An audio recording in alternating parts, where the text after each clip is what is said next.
A 16th-century storehouse housing distinctive spiked helmets and weapons intended for elite soldiers has been discovered in Zvenigorod, a town west of Moscow.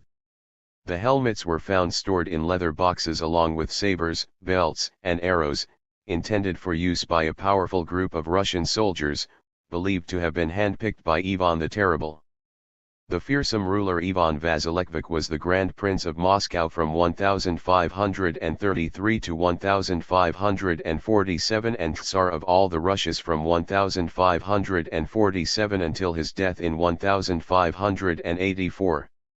His long reign saw the conquest of regions such as Astrakhan on the Caspian Sea and Siberia, turning Russia into an empire covering more than 1 billion acres, 1,562,500 square miles or 4,046,856 square km.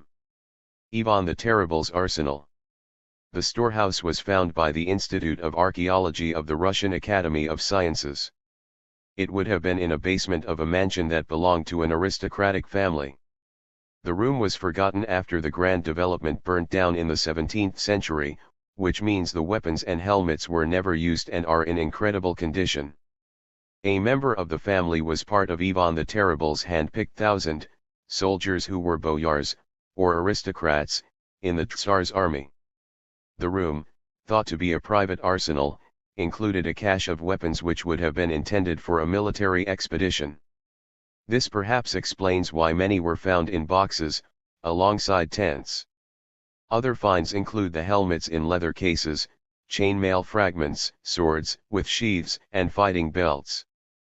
Who was Tsar of all Russia's Ivan the Terrible?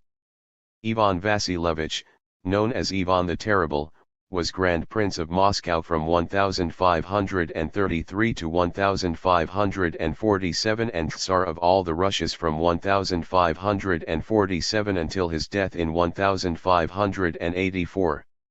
During his long reign, Russia expanded from a state to an empire, taking in vast regions such as Siberia.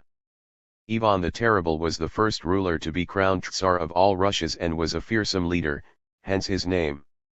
He gave aristocrats substantial military power, creating the hand-picked 1,000, but also had a reputation for cruelty towards the upper classes.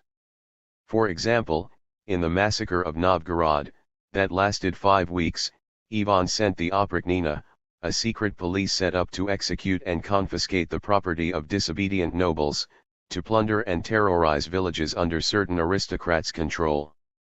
Historical sources describe a complex personality, an intelligent and devout man who was given to fits of rage, resulting in the killing of his chosen heir, Ivan Ivanovich, for example. Historians have long debated Ivan the Terrible's impact on Russia. He made changes to Russia's governmental structure, including the creation of the Oprichnina, which diminished the power of the boyars to create a more centralized government, while securing a stable autocracy. Acquiring territory boosted Russia's power and trade with Europe, but led to future wars, such as a conflict with Turkey. His love of architecture and literature added to Russia's cultural heritage, but his economic legacy is generally thought to have been a disaster. The Tsar raised taxes to cover military costs, but drained the country of men and resources in his quest for expansion, leading to the Time of Troubles, which included a famine that killed a third of the population, some 2 million people.